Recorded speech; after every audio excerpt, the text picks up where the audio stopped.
A paz do Senhor, irmãos. Estou muito feliz por estar aqui nesta noite. E posso dizer para os irmãos que eu estou em casa. Me sinto em casa e faço parte dessa família. Quero agradecer ao pastor Valmir, também meu pastor. Amém? Agradecer à pastora, a este corpo ministerial, aonde vi muitos crescer e fico muito feliz deles estar aqui. E agradecer a irmã Nazarete com todo o corpo de liderança de irmãs por este convite. Amém? E como de casa, pastor, se precisar pode dar um beliscão, pastora.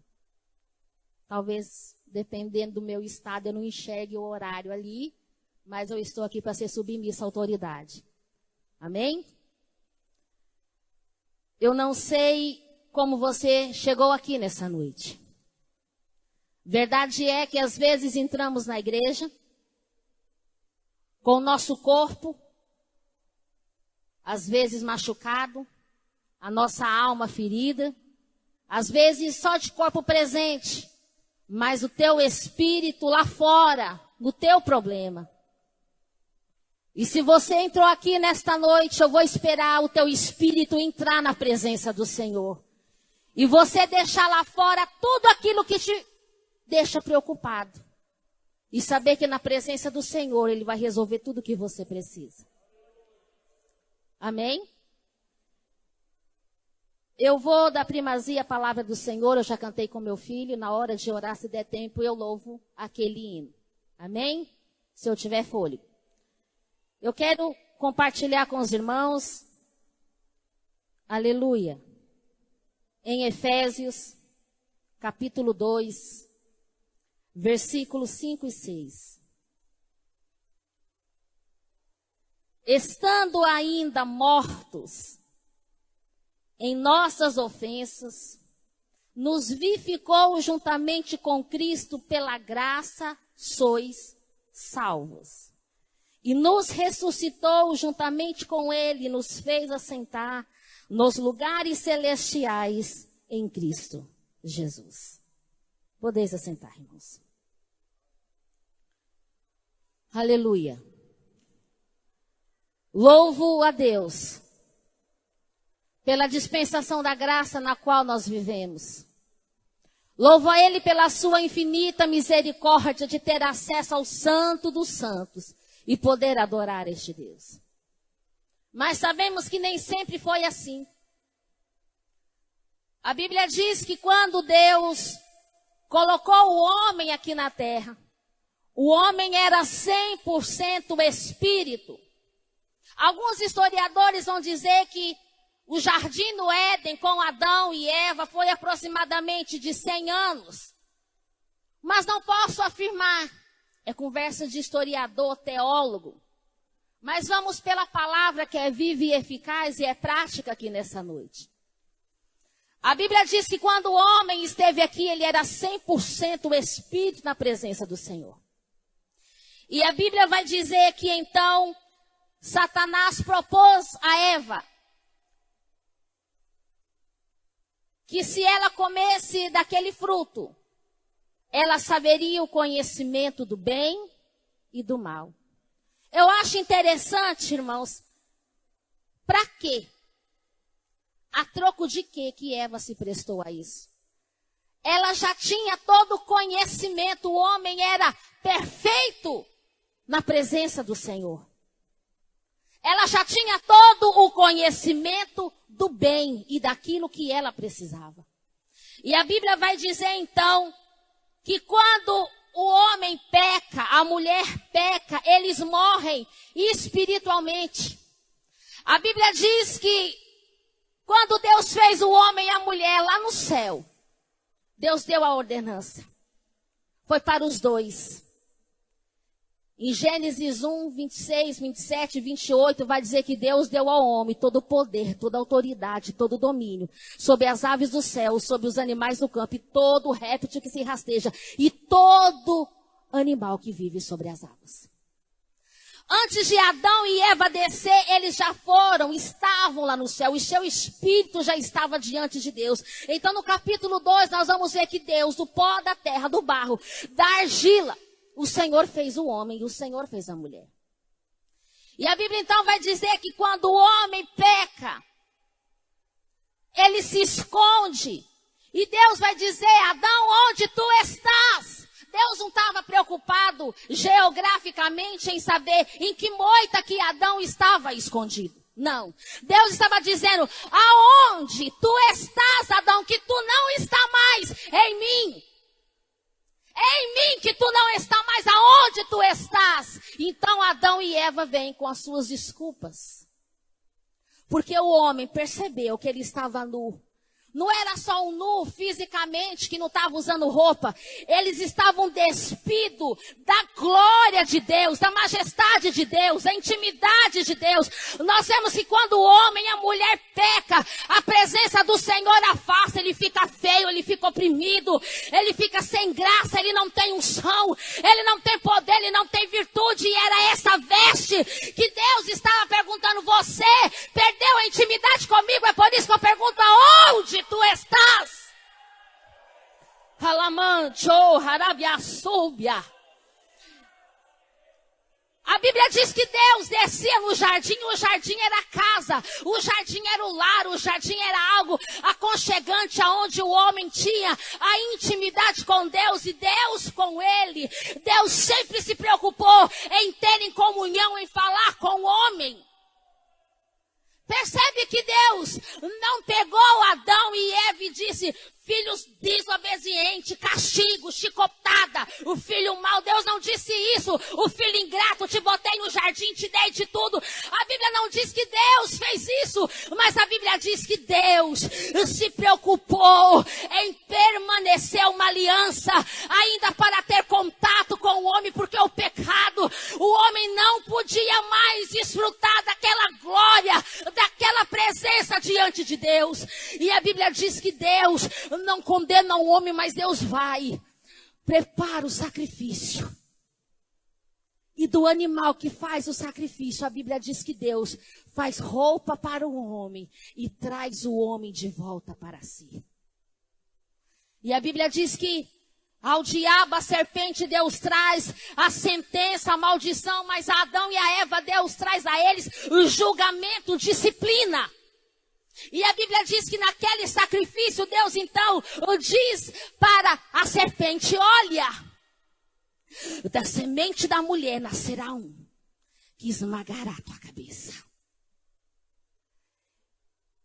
E a Bíblia diz que Deus então prepara Adão e Eva, a roupa, o sacrifício, que era por meio dos sacrifícios no monte, aonde eles entrariam em comunhão perfeita com Deus.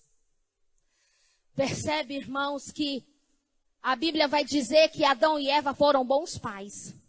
Eles foram bons pais e a Bíblia diz que depois dessa palavra, a Bíblia vai dizer que Deus fica 1500 anos sem falar com o homem. A única Bíblia, o único manual, a única direção é que Adão e Eva tinham era que da semente da mulher ia nascer um que esmagara a cabeça da serpente. É a única promessa que eles tinham, era a única Bíblia que eles tinham, era o único versículo que eles tinham. Eles não tinham o Pentateuco, eles não tinham as leis e não tinham os juízes. Eles tinham essa promessa e foi isso que ele pregou, a Eva pregou, a Abel e a Caim, meus filhos. Um dia nós fomos perfeitos, um dia nós tínhamos intimidade com o Pai. O Pai descia na terra, o Pai falava comigo, o Pai falava conosco, o Pai me instruía, o Pai me ensinava, eu não tinha cansaço, eu não tinha fadiga. A Eva dizia, eu não tinha dores, mas Ele prometeu que um dia nós vamos voltar ao estado original e ter com Ele de novo a plenitude da sua presença. Em Hebreus 11:4 vai dizer que Abel, ele creu tanto, que ele ofereceu a Deus um sacrifício excelente e perfeito. E Deus ensinou, olha, oferte a mim um sacrifício, um novilho puro, sem mancha. Foi assim que Abel trouxe à presença de Deus o teu sacrifício, porque ele cria. Ah, pastora, por que Deus não recebeu o sacrifício de Caim? Porque Deus ensinou que era por meio do sacrifício, pelo derramamento de sangue de um animal inocente. O animal é inocente. E a Bíblia vai dizer que Caim quis fazer do jeito dele, dar o que ele quis, da forma dele, sendo que Deus havia estabelecido a maneira certa de se entrar na presença dele. Por que Deus não recebeu? Porque não era aquela maneira que Deus havia ensinado. Após isso nós vamos ver várias genealogias, e gerou, e o povo foi se multiplicando sobre a face da terra. E eram bem poucos aqueles que se perseveraram fiel na presença de Deus. E a Bíblia que eles ouviam era a história que Adão e Eva contavam. E no meio de uma geração pecadora, perversa, a Bíblia vai dizer então que após 1500 anos, se levanta Noé, um homem justo, temente a Deus, no meio de toda aquela corrupção, se levantou diante do Senhor para pregoar a palavra de boas novas, que um dia o Messias viria. Passado-se o tempo de Noé, a Bíblia vai dizer então que Enoque foi um homem que andou com Deus. Eu não sei dizer se Enoque andou 300 anos e depois andou com Deus e Deus levou, ou se ele já andou os 300 anos com Deus e Deus para si levou. Mas Enoque, no meio de uma geração perversa, pecadora, ele permaneceu fiel ao Senhor.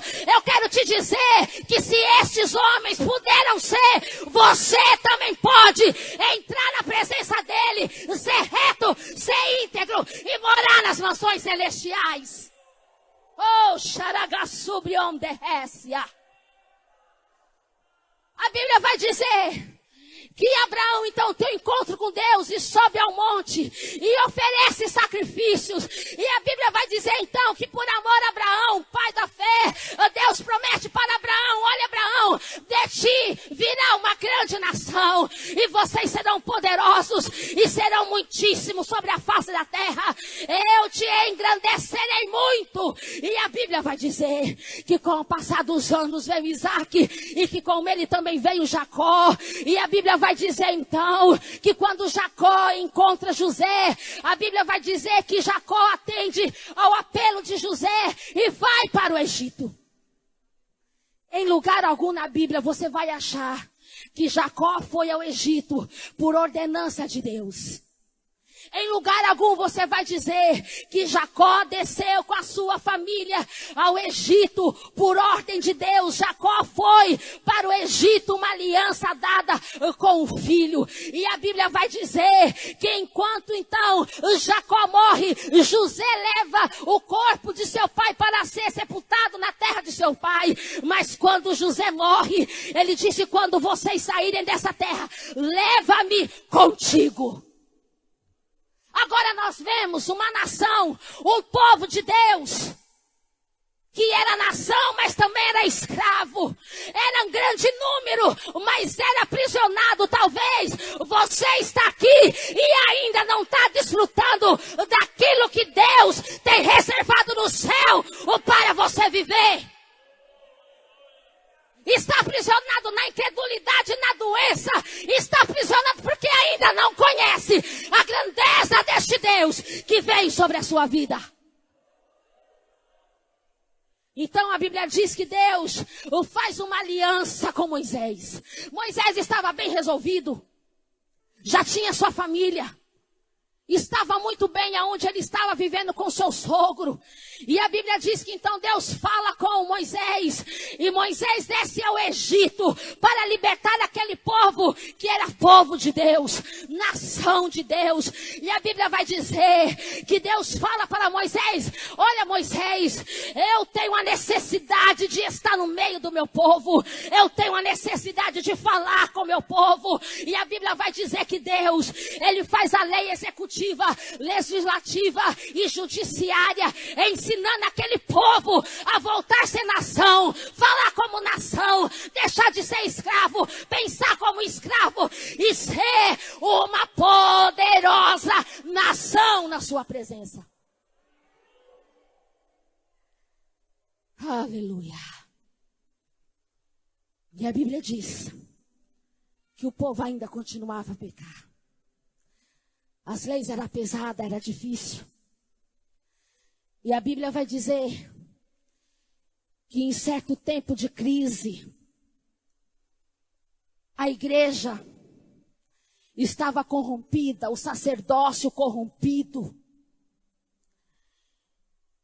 E a Bíblia diz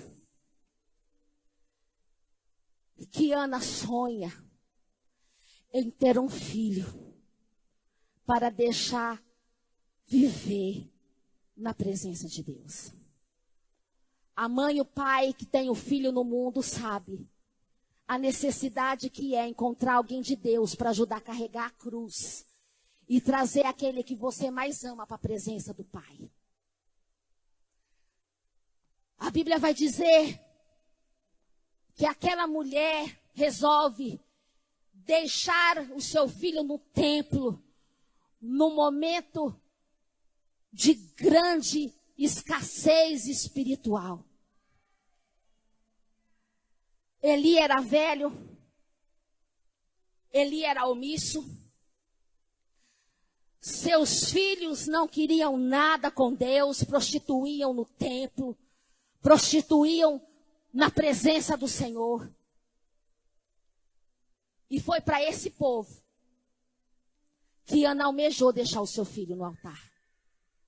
E a Bíblia vai dizer, e eu creio e eu entendo, que ela fez isso por uma visão espiritual. Ana tinha uma necessidade e Deus também tinha uma necessidade. Agora, irmão, eu fico imaginando aquele menino indo morar na casa de Deus, vendo prostituição, pornografia, altar quebrado, fogo estranho. E aquele menino indo morar lá, Eli já era idoso. Irmãos, pensa comigo, uma pessoa idosa não tem muita paciência. Uma pessoa idosa não aguenta barulho. Uma pessoa idosa, ela se cansa. Agora imagine um menino que não saiu dele, que não era dele, ele tendo que aturar o menino na presença do Senhor. A gente atura quando é nosso e acha ruim com quem olha feio, não é assim? Mas quando não é nosso, a gente só vê o povo olhando de rabo dos olhos. A Bíblia não diz como é que era aquela criança, mas pelo cenário que a Bíblia demonstra, aquele menino que tinha que aprender as leis do Senhor. Eu acredito que toda hora que ele ia especular, os filhos de Eli falavam, ó, vai ler a Torá, corre lá para dentro do templo. Eli, porque isso? Eli, porque aquilo? Eli, a Torá diz que é pecado, seus filhos estão fazendo. Oh, Samuel, vai ler de novo a Torá 5 vezes cada um. A Bíblia não diz, mas eu acredito que foi assim. Quem conheceu meu esposo aqui na infância sabe que é menino que dá trabalho pro povo, né? Para minha sogra, ele é santo até hoje, que os irmãos que estavam errados, viu? Mas a gente sabe quando uma criança é custosa, a gente não pode fazer nada. Imagine Samuel na presença daquele templo. E Deus tendo a necessidade de falar com o povo. E Deus adverte ele, nós, irmãos, na era de hoje, na modernidade de hoje, a gente até prefere muitas das vezes alguém fraco bebendo ou fumando aqui dentro da presença do Senhor, porque é aqui que ele pode ser mudado. A gente vê às vezes, não entende por que o pastor às vezes tolera um ou tolera outro, por amor àquilo que Cristo um dia fez por mim, por você, como cantou a nossa irmã. O valor de uma alma, quem sabe é só o Pai. Mas a Bíblia diz que Deus, naquele tempo, Ele não suportava fogo estranho, nem coisa errada na tua presença. Eu quero te dizer que Ele ainda não continua suportando. A Bíblia diz que é melhor que você seja frio do que ser morno, porque o morno, ele vomita fora. É o próprio Deus, não desce. Alamancho, canarraçui, nerrécia. A gente tenta modernizar a Bíblia, mas ela continua o mesmo. O Espírito ainda é o mesmo. Ele continua sendo santo. Alabachou, herégia. E a Bíblia diz que em 1 Samuel, o capítulo 2, o versículo 12 e 13 vai dizer: e os filhos de Eli, porém, eram filhos de Belial, não conheciam ao Senhor. O costume daqueles sacerdotes com o povo era, oferecendo a alguém algum sacrifício, vinha o moço do sacerdote, enquanto a carne cozinhava, e com um garfo de 3 dentes na mão. Os filhos de Eli deixaram passar a oportunidade. Os filhos de Eli não quiseram ouvir a voz de Deus. Os filhos de Eli desprezaram o seu chamado, o seu ofício, o seu ministério. Eles desprezaram ao Senhor. Era por isso que Deus não falava naquele tempo e com eles, porque eles não queriam estar na presença do Pai. Mas a Bíblia vai dizer que no capítulo 3... na minha versão aqui diz o jovem, mas em outras versões vai dizer: e o menino Samuel servia ao Senhor perante Eli. E o menino, aquele menino, ele observava, ele comia a palavra, ele comia as leis, e ele observava que aquele sacerdócio estava errado, que naquele fogo, naquele altar havia fogo estranho, e ele observava. E a Bíblia vai dizer que ele não cuidava de condenar, de falar mal, não. Ele observava, e a Bíblia vai dizer que ele corria para a presença da arca. Ele tinha o costume de se refugiar na presença da arca. Ei!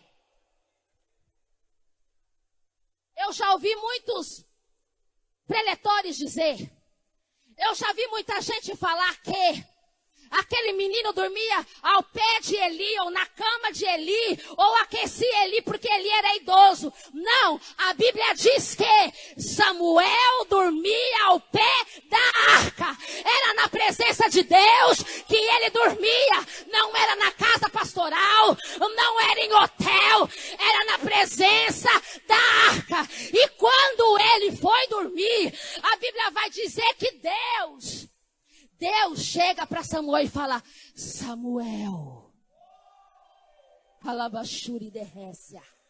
Ei, Deus ainda quer falar com você, mas Ele te chama: volte ao pé da arca.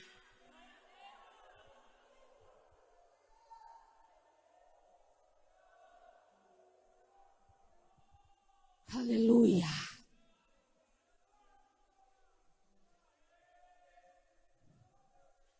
A Bíblia diz que Samuel era tão cheio. Ei, irmão, não era de aparência, não.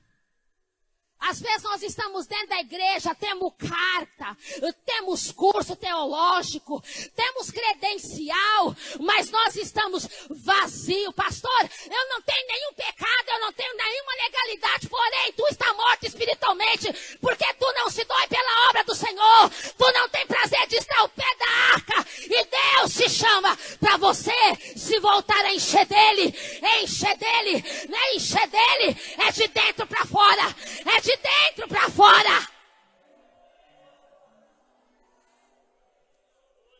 A Bíblia vai dar uma ilustração clara, que tendo uma casa que é limpa, o diabo sai. E quando ele fala: eu não quero ficar aqui no seco, no árido, eu vou voltar para casa de onde eu saí.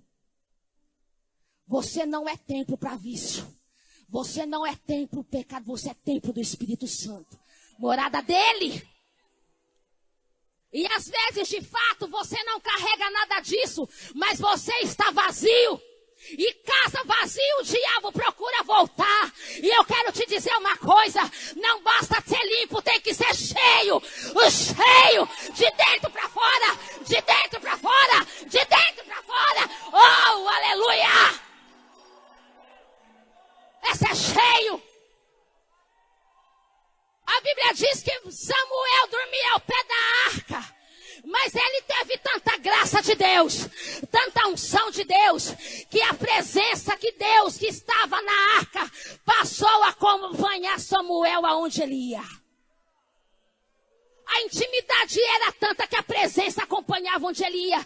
E a Bíblia vai dizer que aonde Samuel passava, causava terror. Os reis diziam: é de bem a tua vinda, Samuel. É de bem. Tinha medo de Samuel abrir a boca, porque a presença fazia o diferencial. Aleluia.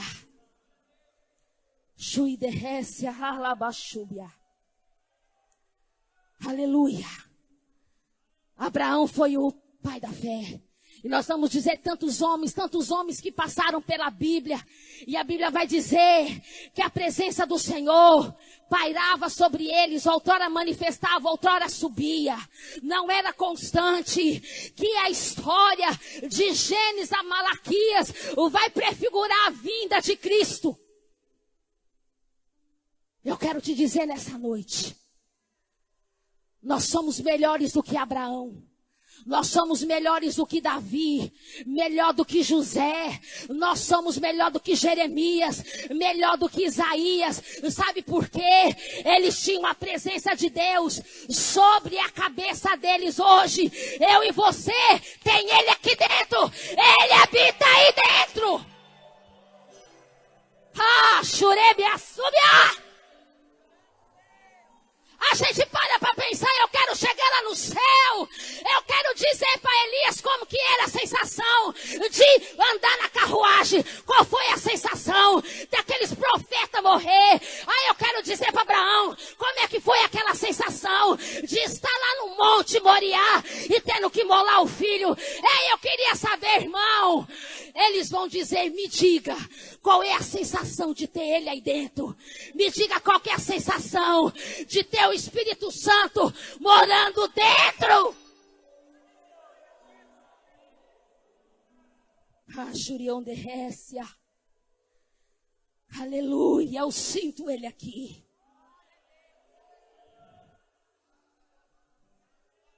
A Bíblia vai dizer que no Antigo Testamento Ele era o Messias.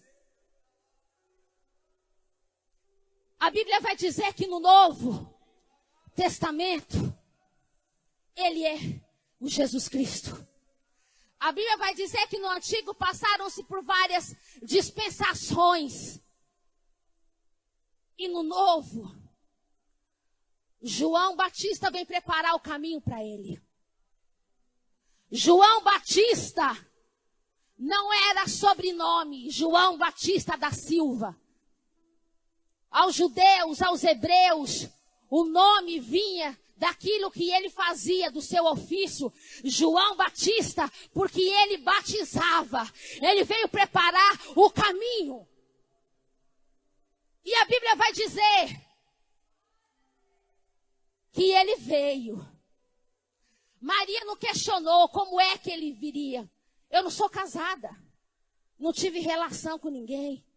Como é que eu vou conceber? Ei, o que desceu foi Espírito. Não precisa de sangue, de genealogia. Deus não tinha vínculo sanguíneo, Ele tinha vínculo de Espírito.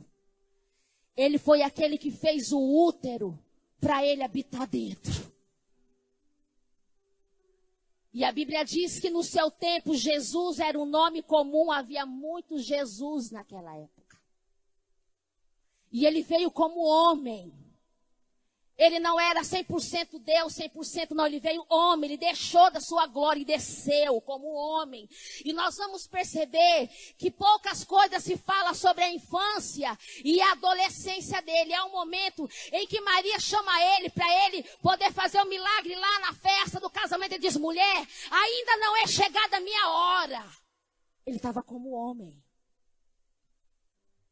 E nesses 3 anos e 6 meses que ele desceu, em 3 anos e 6 meses ele fez o que a humanidade em 2000 anos está tentando fazer. E a Bíblia diz que ele é Jesus Cristo.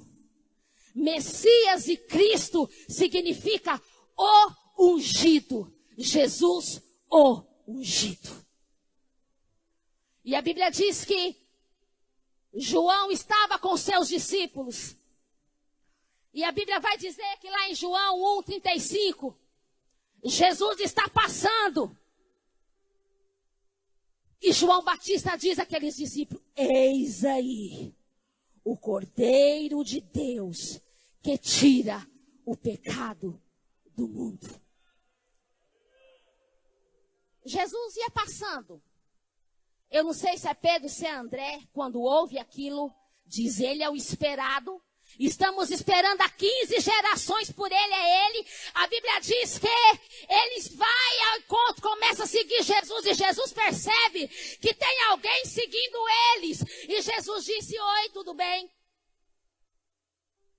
Eles não perguntaram: ei, o Senhor é o Cristo mesmo? Nós estamos esperando há 15 gerações? A Bíblia não diz que eles fizeram isso, mas eles disseram: aonde que tu estás pousando, nós queremos ir contigo. Aonde? E a Bíblia diz que eles ficaram até a tarde. E eles encontram com os outros discípulos e diz: olha, nós encontramos o prometido ungido, ele já chegou, o ungido já chegou, e a Bíblia vai dizer que ele recebe o batismo nas águas, e a Bíblia vai dizer que após receber o batismo, ele é conduzido pelo Senhor ao deserto, e lá ele foi tentado 40 dias e 40 noites. A Bíblia dá relação de 3 provações que ele passou. Dá exemplo de 3, mas ele foi tentado 40 dias e 40 noites. A Bíblia vai dizer que está lá em Deuteronômio. Em Deuteronômio, capítulo 4, versículo 8, se me faz a memória. Se cumpre exatamente essa passagem. Que ele foi conduzido ao deserto para ser açoitado, ser humilhado, ser provado, para que o seu ministério começasse a ser exercido sobre a terra. E a Bíblia diz que depois que ele foi tentado, Jesus vinha passando pela Galileia. A partir deste momento, ele é manifestado, o Jesus Cristo. O seu ministério começou a ser feito, milagre acontecer, prodígios acontecer, mortos ressuscitar. Ele fez o que ninguém fez. E quando ele morreu, na antiga aliança se sacrificava 4 bodes. O primeiro bode, o sacerdote confessava o pecado do povo e dispensava o bode ao deserto.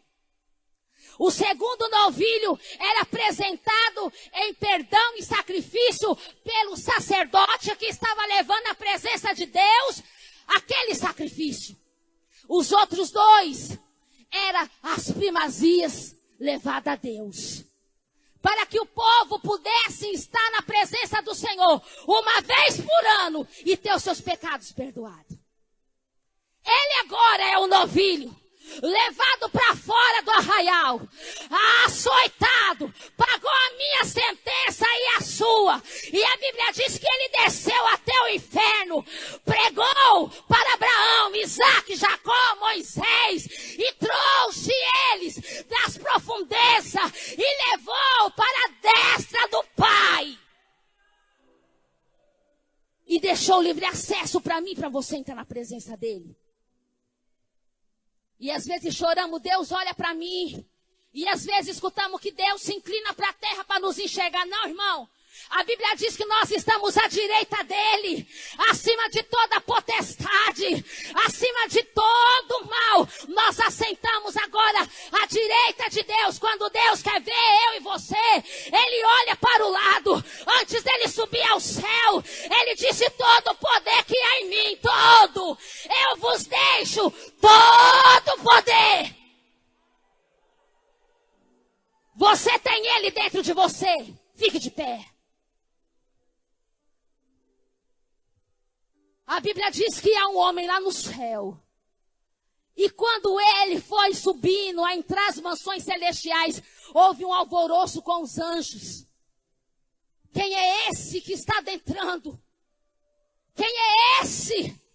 É o Senhor, o Rei da Glória.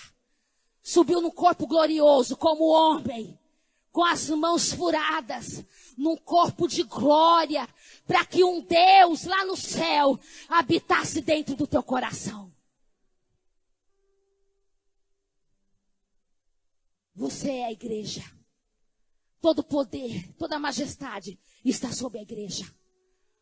O poder que ele fez aqui na terra está sobre mim e sobre você. É por isso que aquele que entrou no santo do santo não quer viver em outro lugar. Porque não há outro lugar melhor do que a presença do Pai.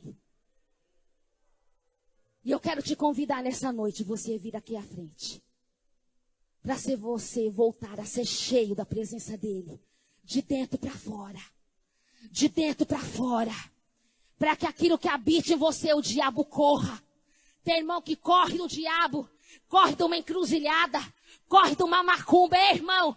É o diabo que tem que respeitar o Deus que você serve. Você representa o céu aqui nesta noite. Todo o poder o Senhor entregou a sua vida. Me dá altura. Oh, aleluia. Aleluia. Oh, aleluia.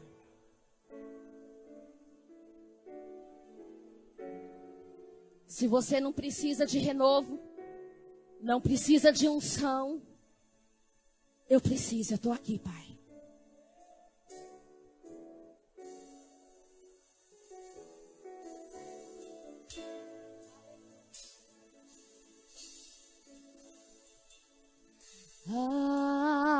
Aleluia.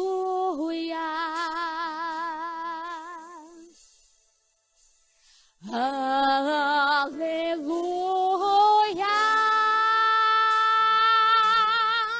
Santo és tu, ó Cordeiro de Deus.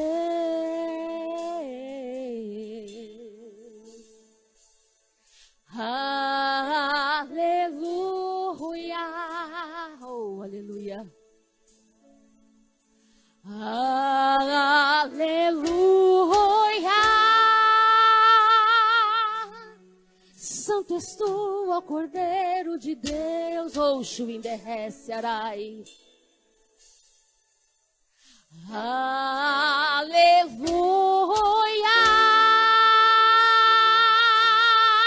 Santo,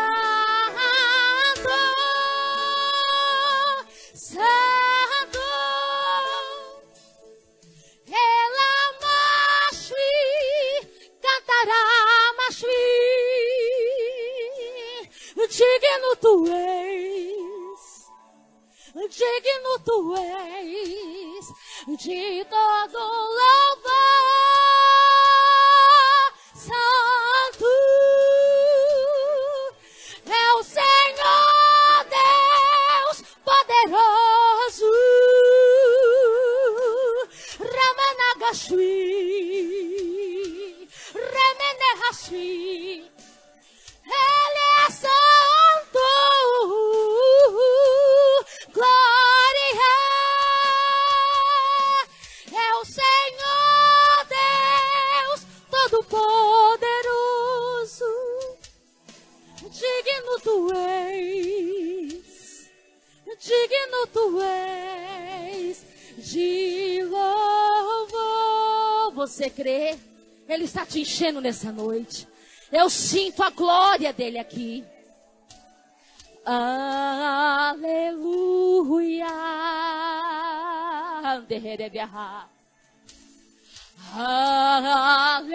Aleluia.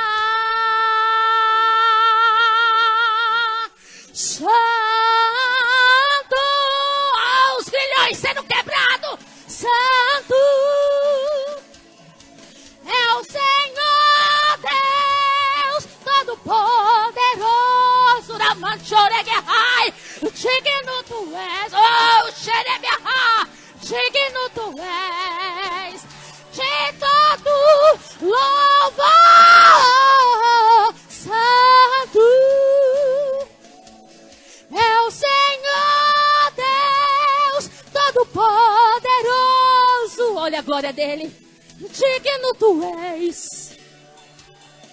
Digno tu és de todo louvor. As algemas estão sendo quebradas. As algemas, os grilhões que te impediam de entrar na presença dele. Ele te abraça nesta noite. Digno tu és de todo louvor. Santo é o Senhor Deus Todo-Poderoso. Digno tu és. Digno tu és de louvor.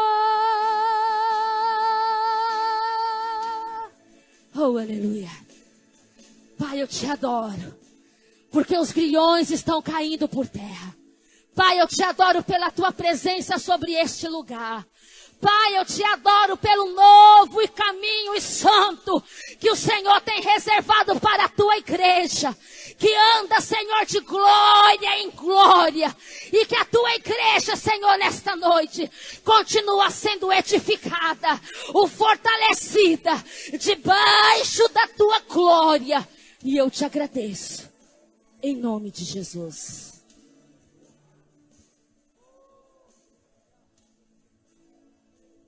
Aleluia. Curva a sua cabeça assim como está.